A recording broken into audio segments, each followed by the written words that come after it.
మన ప్రభువును రక్షకుడైన యేసుక్రీస్తు వారి యొక్క ప్రశస్త నామమున యేసు సుగంధ సువార్త మానములు వినడానికి విచ్చేసిన మీ అందరికీ ప్రభువుని యేసు నామమున వందనాలు తెలియజేస్తున్నాను. మీరందరూ బాగున్నారా? మీ కుటుంబాలందరూ కూడా సంతోషంగా ఉన్నారని ప్రభు నామమున విశ్వసిస్తున్నాను.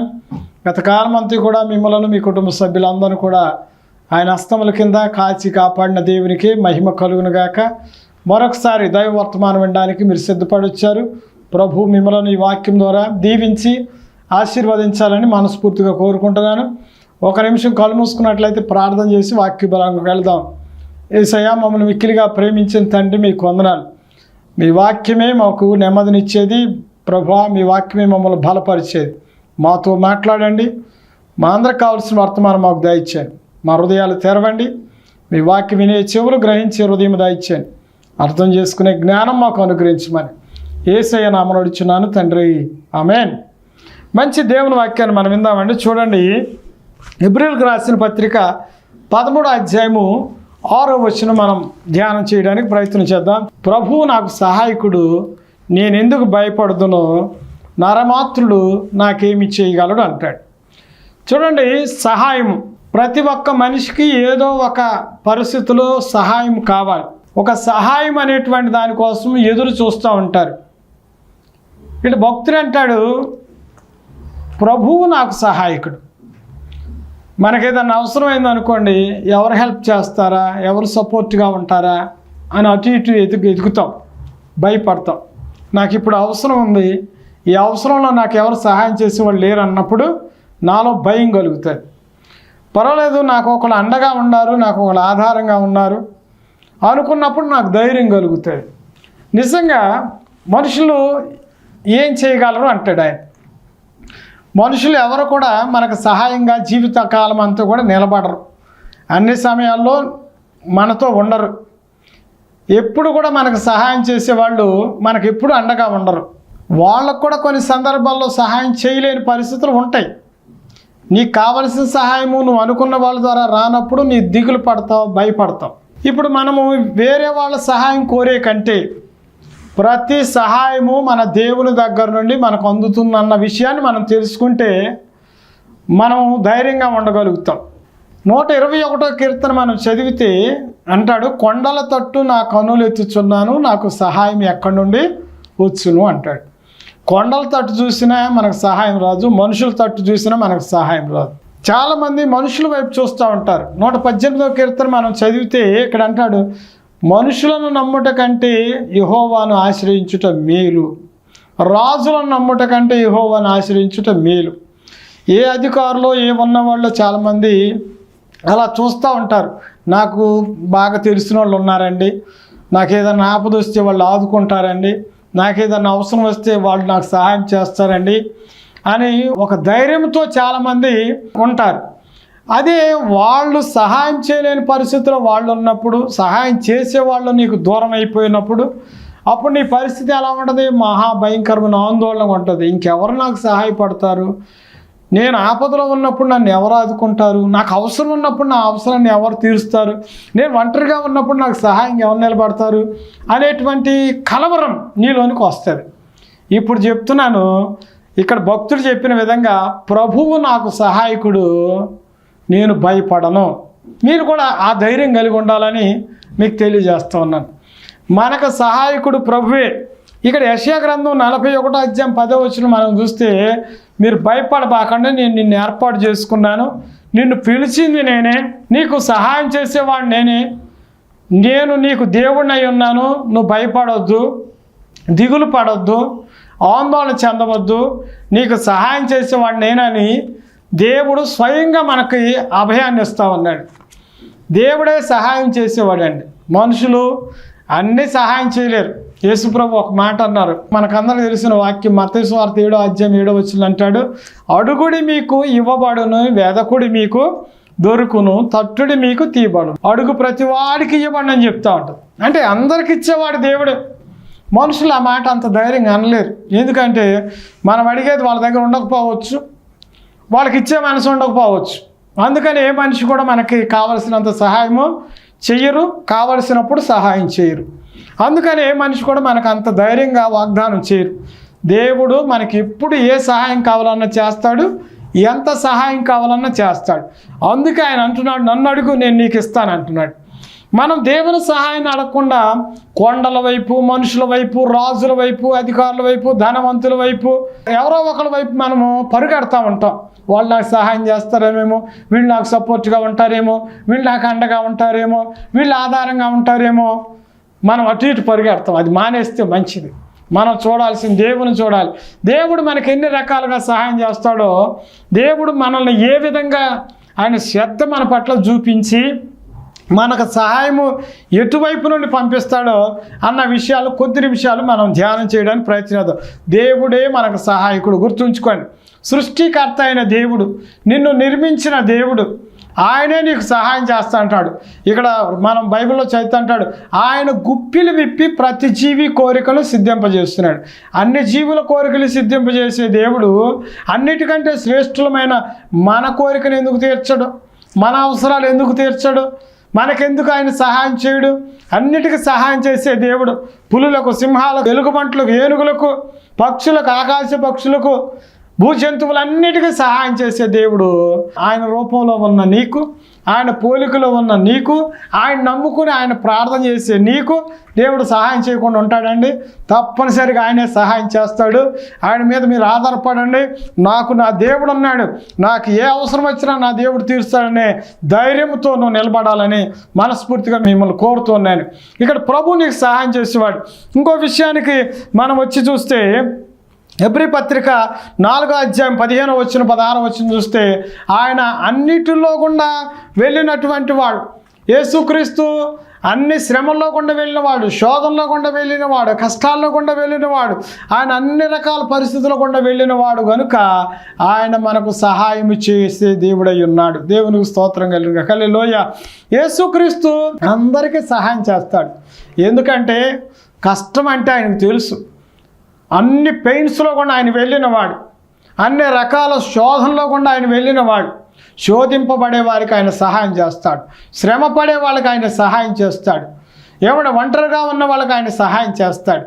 ఇప్పుడు మనం చాలా విషయాల్లో మనం గమనించవచ్చు, మనం బాధపడుతూ ఉంటాం. ఇదిగో నాకు కష్టం వచ్చింది, నాకు ఎవరు సహాయం చేస్తారు, నా కష్టం ఎవరికి అర్థం కాదు అని అనుకుంటారు. కానీ ఆ కష్టాల్లో కూడా యేసు ప్రభు వారు వెళ్ళారండి. ఆ కష్టం విలువేమిటో, ఆ కష్టము గురించి ఆయనకు తెలుసు కాబట్టి నువ్వు ఏ కష్టం నుండి ఆయన అడిగినా ఆయన నీకు చక్కగా సహాయం చేసే దేవుడుగా ఆయన నీకు ఉంటా ఉన్నాడు. దేవునికి స్తోత్రం కలిగిన. హల్లెలూయా. చాలా సందర్భాల్లో మనం ఆర్థిక సమస్యలు వచ్చినప్పుడు బాధపడతాం, ఆ సమస్య కూడా ఆయన ఎరిగిన వాడై ఉన్నాడు. లేకపోతే ఒంటరితనంలో బాధపడతాం, నాకెవరు సహాయం చేస్తారని. ఆ ఒంటరితనంలో గుండా కూడా మనం నమ్ముకున్న ప్రభు అయిన యేసుక్రీస్తు వారు ఆ మార్గంలో గుండా వెళ్ళిన వాడు. ఎవరైనా కష్టం వచ్చినప్పుడు ఆ కష్టాన్ని అనుభవించి బయటకు వచ్చిన వాళ్ళకి తెలుస్తుంది ఆ కష్టం యొక్క విలువ ఏమిటో. అలాగే యేసు ప్రభు వారు ఆ కష్టం విలువ ఎరిగిన వాడు కనుక, ఆయన అన్ని రకాల పరిస్థితుల్లో కూడా వెళ్ళిన వాడు కనుక ఆయన నీకు సహాయం చేయడానికి అన్ని సమయాల్లో ఆయన సిద్ధంగా ఉంటాడు. నీకు శోధన వచ్చిందా? శోధనలు ఎవరు సహాయం చేస్తారు? యేసు ప్రభు శోధించబడ్డాడు. సో ఆ శోధన ఎలా ఉంటుందో ఆయనకు తెలుసు కాబట్టి ఆయన నీకు సహాయపడడానికి సిద్ధంగా ఉంటాడు. ఇప్పుడు దేవుడు నీకు సహాయకుడిగా ఉన్నాడు, యేసుక్రీస్తు వారు నీకు సహాయకుడిగా ఉన్నాడు, తర్వాత పరిశుద్ధాత్ముడు కూడా మనకు సహాయకుడిగా ఉన్నాడు. ఇక్కడ రోమపత్రిక 8వ అధ్యాయము 26వ వచనము మనం చదివితే, ఆత్మయు మన బలహీనతలు ఎరిగిన వాడై ఆయన మనకు సహాయం చేయుచున్నాడు. దేనికి సహాయపడుతున్నాడు పరిశుద్ధాత్ముడు అంటే? ప్రార్థన చేయడానికి సహాయం చేస్తున్నాడు, ఆత్మీయంగా ఎదగడానికి సహాయం చేస్తున్నాడు, దేవునికి దగ్గరగా వెళ్ళడానికి సహాయం చేస్తున్నాడు, దేవుని మహింపరిచే విషయంలో సహాయం చేస్తున్నాడు. నిజంగా మనం ఎలా జీవించాలో ఆత్మీయంగా మనకు తెలియదు, దేవునికి ఎలా ప్రార్థన చేయాలో మనకు తెలియదు, దేవునితో ఎలా మాట్లాడాలో మనకు తెలియదు. కొంతమంది ప్రార్థన చేయాలనుకుంటారు కానీ 2 నిమిషాల్లో ప్రార్థన ఆమేన్ అంటారు. ఎందుకని నడవదు, వాళ్ళకి ప్రార్థన నడవదు. మరి ఎవరు సహాయం చేస్తారు? మీ పాస్టర్ గారు సహాయం చేస్తారా ప్రార్థన ఎక్కువ టైం చేయడానికి? లేదా మీ సంఘ పెద్దలు సహాయం చేస్తారా? లేదా మీకు సీనియర్ విశ్వాసులు ఎవరైనా సహాయం చేస్తారా? వాళ్ళు ఎవరు మీకు సహాయం చేయరు. ప్రార్థన చేయడానికి వాళ్ళు ఎవరు మీకు సహాయం చేయరు. ఆత్మీయంగా ఎదగడానికి, ఆత్మలో బలపడడానికి సహాయం చేసేది ఎవరన్నా ఉన్నారంటే పరిశుద్ధాత్మ దేవుడు ఒక్కడే. పరిశుద్ధాత్ముడికి మన గురించి తెలుసు, మనం బలహీనమన్న సంగతి తెలుసు, మనం ప్రార్థన చేయాలని ఆసక్తి మనలో ఉన్న ప్రార్థన చేయలేకపోతున్నామన్న సంగతి కూడా పరిశుద్ధాత్ముడికి తెలుసు. అందుకనే ఆత్మయు మన బలహీనతలను ఎరిగి ఆయన మనకు సహాయం చేయుచున్నాడు అంటాడు పౌలు భక్తుడు. మనం ఎలాగో ప్రార్థన చేయాలో మనకు తెలియదు. యుక్తముగా దేవునికి ఇష్టమైన రీతిలో, దేవుడు ఇన్స్పైర్ అయ్యే రీతిలో మనకు ఎలా ప్రార్థన చేయాలో మనకు తెలియదు. ఉచ్చరింప సఖ్యం కానీ మూలుగులతో కూడిన ప్రార్థన తానే మన పక్షంగా ఉండి విజ్ఞాపన చేసే పరిశుద్ధాత్ముడు మనకున్నాడు. దేవుడు ఆత్మీయ జీవితాన్ని కట్టడానికి పరిశుద్ధాత్ముడి ద్వారా మనం స్థిరంగా ప్రభువులో బలపడడానికి, ప్రభువులో ఎదగడానికి, విశ్వాసంలో స్థిరపడడానికి, దేవునికి ఇష్టలుగా జీవించడానికి, ఆత్మీయ జీవితాన్ని కాపాడుకోవడానికి మనకి సహాయం చేయడానికి ఎవరు లేరు అనుకోబాకండి.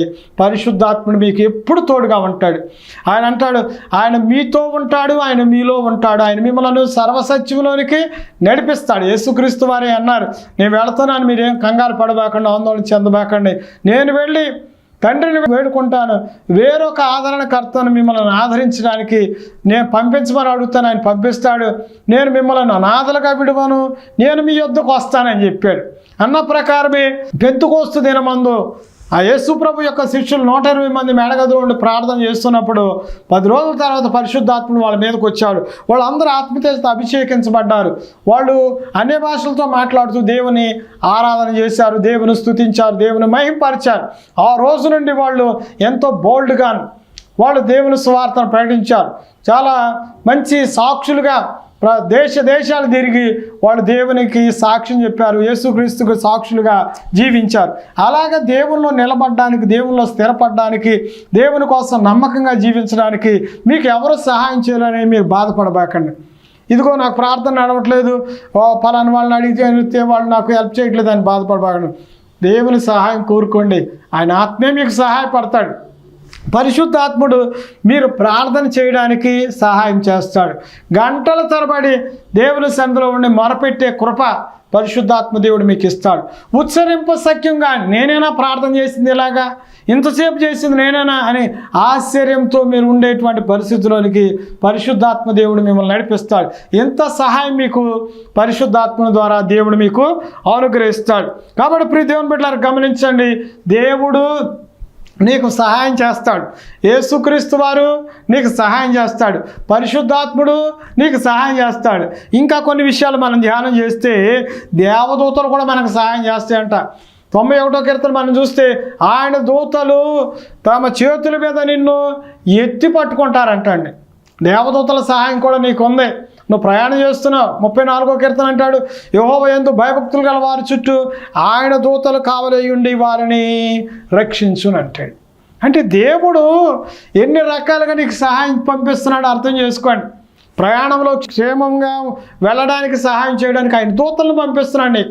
నీకు సెక్యూరిటీ గార్డ్స్ అవసరంలా. ఏమంటే ఈ లోకంలో వాళ్ళ ప్రాణాలు కాపాడుకోవడానికి చాలామంది సెక్యూరిటీ గార్డ్స్ని పెట్టుకుంటున్నారు, ఇళ్లను కాపాడుకోవడానికి పెట్టుకుంటున్నారు. నీ ఇంటిని కాపాడడానికి, నీ ఒంటిని కాపాడడానికి, నీ ఆత్మని కాపాడడానికి దేవుడు తన దూతల్ని అపాయింట్ చేశాడంట, ఆజ్ఞాపిస్తున్నాడు. మీరు వెళ్ళండి, నా బిడ్డ ప్రయాణం కోసం వెళుతున్నాడు, ఆయనతో పాటు మీరు వెళ్ళండి, ఆయన క్షేమంగా సురక్షితమైన స్థలంలో తీసుకెళ్ళండి అని దేవుడు తన దూతలకు ఆజ్ఞాపిస్తున్నాడంట. మనకు కనబడడం ఇన్విజిబుల్గా ఉంటారు వాళ్ళు, అదృశ్యమైనటువంటి ఆ దేవదూతలు నిత్యము నీతోనే ఉంటారు. నువ్వు పడుకున్నప్పుడు నీ మీద ఏగ వాలకుండా వాళ్ళు నిన్ను కాపాడుతారు. నువ్వు ప్రయాణం చేస్తున్నప్పుడు ప్రయాణ క్షేమాన్ని నీకు ఇస్తారు. నువ్వు ఎగురుతున్నప్పుడు, దూకుతున్నప్పుడు, పరిగెడుతున్నప్పుడు అన్ని సమయాల్లో, అన్ని సందర్భాల్లో దేవుడు తన దూతలను నీకు సహాయంగా పంపిస్తున్నారు. నాకు తోడు ఎవరు వస్తారని భయపడక్కర్లేదు. ఎందుకో తెలుసా, దేవుడు తన దూతలనే నీకు తోడుగా పంపిస్తున్నాడు. ఆయన ముందు ఉంటాడు, ఆయన ఈ పక్కన ఉంటాడు, ఎదురు ఉంటాడు, పైన కూడా ఆయన తోడుగా ఉంటున్నాడండి. ఆయన లేని ప్లేస్ ఎక్కడుందండి? ఆయన తన దూతలను నీకు సహాయంగా పంపిస్తున్నాడు. ప్రయాణంలో క్షేమం కొరకు, ఒంటరిగా ఉన్నప్పుడు తోడు కొరకు ఆయన దూతలు ఉంటున్నారు. వాళ్ళు ఎలా కాపాడుతున్నారు తెలుసా మనల్ని? వారు చేతుల మీద, ఎవరు ఎత్తుకుంటారండి మనం చేతుల మీదుగా? పసిపిల్లలు మనం ఎత్తుకుంటాం, అరిచేతుల్లో పెట్టుకుని ఆడుకుంటాం వాళ్ళని. అలాగా మనల్ని కూడా దేవదూతలు వాళ్ళ చేతుల మీద పట్టుకుంటారు. వాళ్ళు మన పాదములకు రాయి కూడా తగలకుండా కాపాడే బాధ్యత వాళ్ళు తీసుకుంటా ఉన్నారు. ప్రియ దేవుని బిడ్డలారా, మీరు అనుకుంటున్నారు నాకు ఎవరు సహాయం ఉన్నారా, నాకు ఎవరన్నా ఉన్నారా, నేను ఒక్కదాన్నే ప్రయాణం చేస్తున్నాను, ఒక్కడే ప్రయాణం చేస్తున్నాను అని బాధపడుతున్నారా? దేవుడు తన దూతల్ని పెట్టాడు మీకు కాపలాగా. అనేక విషయాల్లో ఎవ్వరూ నీకు సహాయం చేయలేని పరిస్థితి వచ్చినప్పుడు దేవుడు డైరెక్ట్గా తన దూతల్ని పంపిస్తాడు. కొన్ని సందర్భాలు మనం గమనించవచ్చండి. ఇక్కడ దేవదూతలు సహాయం చేసిన సందర్భాలు మనం చూస్తాం. ఇప్పుడు ఏలియా అనేటువంటి ప్రవక్త ఉన్నాడు. ఇశ్రాయేల్ దేశంలో 3-4 సంవత్సరాలు భయంకరమైన కరువు వచ్చింది. ఆ కరువులో తినడానికి ఆహారం కావాలి. చాలామంది కరువులో కొట్టుమిట్టాడుతూ ఉన్నారు. వాళ్ళకి ఆహారం పెట్టేవాళ్ళు లేరు, పంటలు పండడం లేదు, వర్షాలు కురవలేదు, చాలా భయంకరమైన క్రిటికల్గా ఉంది. అలాంటి సమయంలో దేవుని యొక్క ప్రవక్త అయిన ఏలియాని పోషించడానికి దేవుడు ఒక ఊరిలో, సారేపత్ అనే ఊరిలో విధవరాలను అపాయింట్ చేశాడు. విధవరాలింట ఆయన పోషించబడ్డాడు కొంతకాలం. వాళ్ళ కుటుంబం పోషించబడింది, ఏలియా గారు కూడా పోషించబడ్డాడు. తర్వాత కాకుల ద్వారా ఆహారం పంపించాడు దేవుడు. కాకుల ద్వారా, కాకులే ఆహారాన్ని తీసుకొచ్చి పెట్టినాయి. తర్వాత 3వ సందర్భంలో ఊరు బయటికి తీసుకెళ్ళిపోయాడు దేవుడు. అక్కడ ఏమీ లేదు, సహాయం చేసేవాళ్ళు ఎవరు లేరు. ఆయన పడుకున్నాడు, ఇక ఆకలితో నిద్రపోతూ ఉన్నాడు. ఇంకా ప్రయాణం చేయాల్సింది చాలా ఉంది. ఆయన అనుకుంటాడు, ఇంకెందుకు ఆయన ఈ బ్రతకడం, ఎవరున్నారు ఇక సహాయం చేసేవాళ్ళు, నాకు భోజనం పెట్టేవాళ్ళు లేరు, నాకు సహాయం చేసేవాళ్ళు లేరు, ఇక ప్రభు నన్ను తీసుకెళ్ళిపోరాదా అనే విధానంలో ఆయన ఉన్నాడు. చూడండి, అలా పడుకున్న తర్వాత దేవుడే తన దూతల ద్వారా తన కొరకు ఆహారాన్ని పంపించాడు. దేవుడు సహాయం కనబట్టలేదు మనకి. తన దూతలు వచ్చి ఆయనకు రొట్టెను ద్రాక్ష రసాన్ని అక్కడ పెట్టేసి లేపారు. ఎలియాలే ఆయన లేపినప్పుడు చెంగులు లేచి కూర్చున్నాడు. ఎవర్రా ఇక్కడికి వచ్చి లేపేది, అసలు మనుషులు సంచారం లేనటువంటి నిర్మానుష్యమైనటువంటి ప్రాంతంలో ఎవరు వచ్చారు నన్ను లేపడానికని దిగ్గులు లేచి చూశాడు. ఆ ఆహారం రెడీగా ఉంది ఆయనకి. దేవదూతల చేత దేవుడు ఏలియాకి ఆహారం పంపించాడు. అంటే అక్కడ వేరే మార్గమే లేదు. ఆయనకి ఇక ఎవరు సహాయం చేసేటువంటి ఇక పరిస్థితులు లేనప్పుడు దేవుడు స్వయంగా తన దూతలను పంపించి ఆయనకు ఆహారాన్ని సిద్ధం చేశాడు. ప్రియ దేవుని బిడ్డలారా, మనం దేవుని వైపు చూస్తే దేవుడు ఏ రకంగానైనా మనకు సహాయం చేస్తాడు. 121వ కీర్తనలో కొండల తట్టు చూస్తే సహాయం ఎక్కడి నుంచి వస్తుందంటే ఎటువైపు చూడాలంటే మనము 123వ కీర్తన మనం చదివితే అంటాడు, ఆకాశమందు ఆశీనుడైన దేవా నీ తట్టు నా కన్నులో ఎత్తుచున్నాను. యజమానుని తట్టు పనివాడు చూసినట్లుగా, యజమానురాల తట్టు దాసి చూసినట్లుగా ఇదిగో యెహోవా మమ్మలను కరుణించే వరకు ఆయన తట్టు మేము కన్నులు ఎత్తున్నాం అంటాడు. చూడండి, దేవుని తట్టు చూస్తే దేవుడే మనకు సహాయం చేస్తాడు.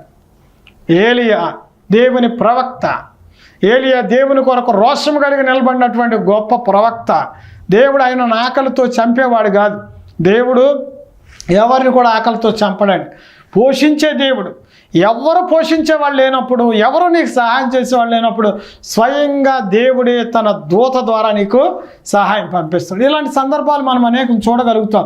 ఎవరు సహాయం చేసే ఇక నరమాతృని వల్ల కాదు.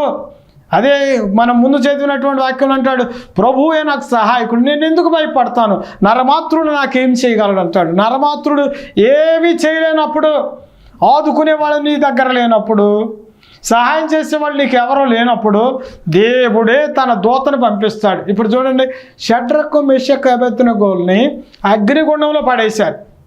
అగ్నిగుండంలో ఏ మానవుడు రక్షించగలుగుతాడు? అగ్నిగుండంలో నుండి ఎవరు వాళ్ళని విమోచించగలుగుతాడు? డైరెక్ట్ తన దూతనే దేవుడు అగ్నిగుండంలో పంపించాడు. దేవునికి స్తోత్రం కలుగుగా. హల్లెలూయా. ఏమన్నా ఆపద వచ్చింది, ఇక ఈ ఆపదలో నుండి, ఈ కష్టంలో నుండి, ఈ శ్రమలో నుండి, ఈ అగ్ని లాంటి శ్రమల్లో నుండి ఇంకా ఏ మనిషి కూడా నన్ను రక్షించలేడని దిగులు పడుతున్నావు, ఆందోళన చెందుతున్నావు. ఈ అగ్ని లాంటి పరీక్షలు ఏంటి, ఇంకా నేను చచ్చిపోతే బెటర్ అని నువ్వు అనుకుంటున్నావు. దేవుడు నీ కోసం ఈ రోజున తన దూతలను అపాయింట్ చేశాడు. తన దూతలే వచ్చి నీకున్న సమస్యల నుండి నిన్ను విడిపించడానికి, బయటకు తీసుకురావడానికి దేవుడు అపాయింట్ చేశాడన్న సత్యాన్ని మర్చిపోవద్దని ప్రభుపేట మీకు తెలియజేస్తా ఉన్నాను. ప్రియ దేవుని బిడ్డలను గమనించండి, అనేక సందర్భాలు దేవదూతల ద్వారా దేవుడు సహాయాన్ని పంపించాడు. ఇప్పుడు చూడండి, ఒక సందర్భంలో అపోస్తులైనటువంటి దేవుని శిష్యులందరూ కూడా సువార్త ప్రకటిస్తున్న సందర్భంలో అప్పుడు క్రిస్టియానిటీ మీద చాలా తిరుగుబాటు ఎక్కువైపోయారు. అప్పుడు క్రైస్తవులుగా మారినటువంటి వారిని హింసలు పెడతా ఉన్నారు. ఆ సమయంలోనే యాకోబు అనేటువంటి యేసుప్రభు శిష్యుడిని ఖడ్గంతో పొడి చంపేశారు. అది యూదులందరూ చాలా పండగ చేసుకున్నారు. అది తెలిసినటువంటి హేరోదు, అరే యాకోబుని చంపితేనే ఇంత సంతోషంగా ఉన్నారు, పేతురు గారిని చంపేస్తే ఇంకా బాగుంటుంది అనుకుని పేతురు గారిని రప్పించి చెరసాల్లో వేయించాడు. ఇంకా వాళ్ళందరూ కక్ష కట్టారు పేతురుని చంపడానికి. మధ్యలో ఒక పండగ అడ్డం వచ్చింది, అందుకని పండగ నిమిత్తమని పేతురు గారిని చెరసాల్లో అలాగా రెడీగా ఉంచారు. పండగ అయిపోయిన తర్వాత ఆయన తీసుకొచ్చి విచారణ చేసి మరణశిక్షకు అప్పగించడానికి రెడీ అయిపోయారు. ఆయనకు అందరూ వ్యతిరేకంగానే ఉన్నారు. ఎవరు రికమెండేషన్ చేసేవాళ్ళు కానీ ఆయన బయటకు తీసుకురావడానికి ప్రయత్నం చేసేవాళ్ళు ఎవరు లేరు. సంఘం ఏం చేయగలుగుతారు? ఎందుకంటే అందరూ అపోజిషన్గా ఉన్నారు, అందరూ వ్యతిరేకంగా ఉన్నారు, కక్ష కట్టి ఉన్నారు క్రైస్తవులు చంపడానికి, యేసుప్రభు శిష్యుల్ని నిర్దాక్షిణ్యంగా చంపేయడానికి. స్టెఫన్ చంపడ్డాడు అక్కడ, అలాగే యాకోబు చంపబడ్డాడు. ఇంకా ఒక్కొక్కరు లేపేయడానికి ప్లాన్ చేస్తూ ఉన్నారు. సంఘస్థులైతే వాళ్ళు ఏం చేస్తున్నారంటే సంఘంలో ఉండి ఆసక్తితో ప్రార్థన చేస్తున్నారు. అంతకుమించి వాళ్ళు ఏం చేయలేరు. ఏ అధికారి దగ్గరికి వెళ్ళి మాట్లాడరు, ఎందుకంటే అధికారులందరూ అపోజిషన్గానే ఉన్నారు. వాళ్ళందరూ వ్యతిరేకతను చూపిస్తూ ఉన్నారు, కక్ష కట్టారు. మరి ఎవరి దగ్గరికి వెళ్ళినా వీళ్ళకి సహాయం దొరకదు, వారికి బెయిల్ ఇప్పించి తీసుకురావడానికి ఛాన్స్ లేదు. ఇక ఏం చేస్తారు? వీళ్ళు చేయగలిగింది ఒకటే, ప్రార్థన మాత్రం చేస్తున్నారు. అలాంటి సందర్భంలో పేతురు గారికి సహాయం ఎక్కడి నుంచి వస్తుందండి? ఎవరి ద్వారా వస్తుంది? అందరు కక్ష కట్టినప్పుడు, విడిపించాలనుకున్న వాళ్ళు కూడా విడిపించేవాళ్ళు లేనప్పుడు, ఆ రాత్రి వీళ్ళంతా ప్రార్థన చేస్తున్నప్పుడు దేవుడే స్వయంగా తన దూతను పంపించాడు. చెరసాల కటిక చీకట్లో ఉంది. ఆయన కోసమని 14 మంది అక్కడ పోలీసు వాళ్ళు రెడీగా ఉన్నారు. గేట్లు వేశారు. చెరసాలలో ఆయన బందీగా ఆయన శిక్షించారు, చీకటి గదిలో పడేశారు. ఒక్కడే పడుకున్నాడు, సైలెంట్గా నిద్రపోతున్నాడు. సంఘం ప్రార్థన చేస్తూ ఉంది, పేతురు గారు నిశ్చింతగా నిద్రపోతూ ఉన్నాడు. దేవుడు పేతురుని రక్షించడానికి, పేతురుకు సహాయం చేయడానికి, సంఘమునకు సహాయం చేయడానికి, సంఘం ప్రార్థన విని పేతురు గారి పరిస్థితిని గమనించి దేవుడు తన దూతను పంపించాడు. తన దూత వచ్చినప్పుడు ఆ గదంతా కూడా వెలుగుమయంగా నింపబడింది. పేతురుని దేవదూత లేపాడు. లేక అన్నాడు, వెంటనే లేచాడు. నీ టవల్ కట్టుకోమన్నాడు, భుజాన్ని కండ వేసుకోమన్నాడు, చెప్పులు ధరించుకోమన్నాడు. బయటికి వెళ్ళిపోదామని తీసుకెళ్ళిపోయాడు. దేవదూత ముందు నడుస్తామంటే వెనకాలే పేతురు గారు నడుస్తున్నాడు. ఒక్కొక్క గేట్లన్నీ తెరబడ్డాయి. ధైర్యంగా ముందుకు వెళ్ళిపోయాడు. బయటికి వెళ్ళిపోయిన తర్వాత అప్పటి వరకు అనుకున్నాడు ఇది కల ఏమో అనుకున్నాడంట. అది కల కాదు, నిజం. దేవునికి స్తోత్రం కలుగా. హల్లెలూయా. కళ అనుకున్నాయి కూడా నిజాలే కళలాగా, కళలే నిజాల్లాగా చేయగలిగినటువంటి శక్తి కలిగినటువంటి దేవుడు మన దేవుడు అయి ఉన్నాడు. ఊహించినటువంటి కార్యాలు దేవుడు చేస్తాడు. ఎవరిని మనకు అందదు ఈ సహాయం అనుకున్న సహాయాన్ని దేవుడిని దగ్గర పంపిస్తాడు. ఎవ్వరూ సహాయం చేయలేని పరిస్థితి ఉన్నప్పుడు దేవుడే తన దూతను స్వయంగా పంపించి నీకు సహాయం చేస్తాడు. వాళ్ళు ఉన్నారు అండగా, వీళ్ళు ఉన్నారు అండగా అని వీళ్ళని అండగా చేసుకుని వాళ్ళు సహాయం చేయలేనప్పుడు నిరుత్సాహపడిపోవటం, ఆందోళన చెందడం, భయానికి గురి అవ్వడం, అనారోగ్యం పాలవడం అది మంచిది కాదు. దేవుణ్ణి పెట్టుకోండి, ఆయన నిరంతరం సహాయం చేస్తాడు. నిరంతరం నీతోనే ఉంటాడు. ఏదో ఒక విధంగా ఆయనే సహాయం చేస్తాడు. ఆయన కుమారుడు యేసుక్రీస్తు ద్వారా సహాయం చేస్తాడు. ఆత్మీయంగా బలపడడానికి పరిశుద్ధాత్మ ద్వారా సహాయం చేస్తాడు. ఇక అన్ని సిచ్యువేషన్లో కూడా నువ్వు బయటకు రావడానికి తన దూతలను పంపించి దేవుడు నీకు సహాయం చేస్తాడు. కాబట్టి ఇన్ని రకాలుగా సహాయం చేసే దేవుడు మనతో ఉన్నప్పుడు ఎందుకు వేదన చెందాలి? ఎందుకు బాధపడాలి? నాకు సహాయం ఎక్కడి నుంచి వచ్చినని అటు ఇటు ఎందుకు ఎదుకులాడాలి? నిన్ను విడిపించగలిగినటువంటి నమ్మకమైన సహాయకుడు ఆయన. ఎంతైనా నువ్వు నమ్మొచ్చు, సహాయం చేస్తాడు నీ దేవుడు. మునిగిపోతా ఉంటే లేవనెత్తాడు, బలహీనతలో ఉంటే బలపరుస్తాడు. ఎన్ని రకాల సహాయాలు కావాలన్నా దేవుని ద్వారా దేవుడు నీకు ఆయన చేస్తాడండి. ఆయన పేరు సహాయకుడు, హెల్పర్, ఈజ్ అవర్ సపోర్టర్. పైన సహాయం ఆగిపోయినా, చుట్టుపక్కల అన్ని ద్వారాలు మూయబడినా దేవుని సహాయం ఎన్నడూ ఆగదు. దేవుని స్తోత్రం కలుగా. హల్లెలూయా. చాలామంది సహాయం చేసేవాళ్ళు సహాయం చేయడం ఆపేస్తారు. ఇదివరకు రోజుల్లో మిషనరీ వర్క్ చేస్తున్న సందర్భంలో 4 దిక్కుల నుండి సహాయము దేవుడు పంపిస్తూ ఉండేవాడు. ఎన్నో రకాల ద్వారాలు తెరబడతా ఉండేవి. తర్వాత ఒక్కొక్క ద్వారం అన్ని ద్వారాలు మూయబడ్డాయి. కానీ నేను నమ్మాను, దేవుని ద్వారం ఎన్నడూ మూయబడదు. ఒక ద్వారం మూయబడినా దేవుడు మరొక ద్వారాన్ని తెరుస్తాడు. ఏదో ఒక విధంగా దేవుడు తన పరిచర్యను కొనసాగింపజేస్తాడు. ఏదో ఒక విధంగా దేవుడు తన దాసులను పోషిస్తాడని నమ్మినప్పుడు ఆయన ద్వారాన్ని ఆయన ఎప్పుడు మూయల. ఒక ద్వారం మూయబడితే ఇంకో ద్వారాన్ని దేవుడు తెరుస్తూ వచ్చాడు. అనుభవపూర్వకంగా నేను చెప్తున్నాను, దేవుడి సహాయం ఎన్నడూ ఆగదు. మనుషుల సహాయం ఆగిపోవచ్చు, మనుషులు ఏమంటే మొరల్గా సపోర్ట్ ఆగిపోవచ్చు, ఫైనాన్షియల్ సపోర్ట్ ఆగిపోవచ్చు, ఇంకా ఏ విధమైన సపోర్టు మనుషులు చేసే ఆపేయచ్చు. కానీ దేవుడు నీకు చేసే సహాయము ఎన్నడూ ఆగడు. ఆయన చెయ్యి ఎన్నడూ వెనక్కి తీసుకునే దేవుడు కాదు. మన దేవుడు నమ్మదగిన దేవుడు, ఆయన నమ్మదగిన సహాయకుడై ఉన్నాడు మనకి. కాబట్టి ఆయనే మాట ఇచ్చాడు, నీకు సహాయం చేయవాడను నేనే. దేవుడే నీకు సహాయం చేస్తాడు, ఆయనే విడిపిస్తాడు, ఆయనే పోషిస్తాడు, ఆయనే రక్షిస్తాడు, ఆయన నీకు విడుదలనిస్తాడు, ఆయన నీకు అండగా ఉంటాడు. దేవుని మీద నమ్మకం ఉంచండి. నాకు సహాయము మనుషులు కాదు, నాకు సహాయం చేసేది రాజులు కాదు, నాకు సహాయం చేసేది ధనవంతులు చేయరు, నాకు సహాయం చేసేది ఏ నరమాత్రుడు చేయడు. దేవుడు అక్కడే చేస్తాడని నమ్మిక మీలో ఉండాలి. దేవుడే మనకు సహాయకుడు. ఇక్కడ మనం చూసాం, దేవుడు సహాయం చేస్తాడు, తన కుమారుడైన యేసుక్రీస్తు సహాయం చేస్తాడు, పరిశుద్ధాత్మ దేవుడు సహాయం చేస్తాడు, దేవదూతలు మనకు సహాయంగా దేవుడు నిలబెట్టాడు. కాబట్టి అన్ని రకాలుగా దేవుడు నీకు సహాయం పంపుతున్నప్పుడు నరమాత్రుల కోసం ఎందుకు చూస్తారండి? వాళ్ళ సహాయం ఆపేశారు, వీళ్ళ సహాయం ఆపేశారు, వీళ్ళు సపోర్ట్ చేయట్లేదు, వాళ్ళు సపోర్ట్ చేయట్లేదు, నో మ్యాటర్. ఎవరి వైపు చూడొద్దు, ప్రభు వైపు చూడండి. ఆయన ఎల్లప్పుడూ నీకు సహాయంగా ఉంటాడు. కళ్ళు మూసుకోండి, ప్రార్థన చేద్దాం. మమ్మల్ని మిక్కిలిగా ప్రేమించిన మా ప్రియ తండ్రి, మీకు వందనాలు చెల్లిస్తున్నాం. నువ్వెంతైనా నమ్మదగిన దేవుడు, నాయన నమ్మకమైన సహాయకుడు నీవే ప్రభా. ఈ దినమందు మా సహాయం కోసం కొండల తట్టు చూసినా, మనుషుల తట్టు చూసినా, రాజుల వైపు చూసినా మాకు సహాయం దొరకదని ప్రభా, కరుణించే దేవుడు అయిన నీ వైపు చూస్తేనే మాకు సహాయం అనుగ్రహించబడుతుందని మాతో మాట్లాడారు. ఎన్నో రీతిలుగా మాకు సహాయం చేయడానికి మీరు సిద్ధంగా ఉన్నారు. యేసయ్యా, మీ సహాయం కొరకు మేము నిరంతరము అయా ఎదురు చూసేవారికి ఉండడానికి సహాయం చేయండి. మీ మీద ఆధారపడి జీవించే భాగ్యమును బిడ్డలందరికీ దయచేయండి. వాక్యం వినే బిడ్డలు ఏ సహాయం కోసం ఎదురు చూస్తున్నారో సమయోచితమైన సహాయమును ఈ బిడ్డలకు అనుగ్రహించమని ప్రార్థన చేస్తున్నాను. ఈ కుటుంబాలు దీవించండి, కుటుంబంలో ఉన్న కొరతలు దీవించండి, ఆపదల నుండి విడిపించండి, సమస్యల నుండి విడిపించండి, నాయన బంధకాల నుండి తప్పించండి. అన్ని విషయాల్లో ప్రియులైన బిడ్డలకు మీరు సహాయం అందించండి. మీరే ప్రభా శారీరకంగా ఆరోగ్యములు, ఆత్మీయ బలములు, ఆర్థిక సమృద్ధిని కుటుంబానికి దయచేయండి. వీరి కుటుంబాల్లో శాంతిని, సమాధానమును, సంతోషమును, ఆనందమును, ఆశీర్వాదమును మెండుగా మీరు దయచేయండి. విన్న వాక్యం ప్రకారం ప్రోత్సహించబడి బలపరచబడి మీలో సాగే భాగ్యం బిడ్డలు కలుగు చేయమని యేసయ్య పరిశుద్ధ నామమున అడుగుచున్నాను మా పరమ తండ్రి, ఆమేన్. దేవుడు మిమ్మలను మీ కుటుంబాలని దీవించి ఆశీర్వదించునుగాక.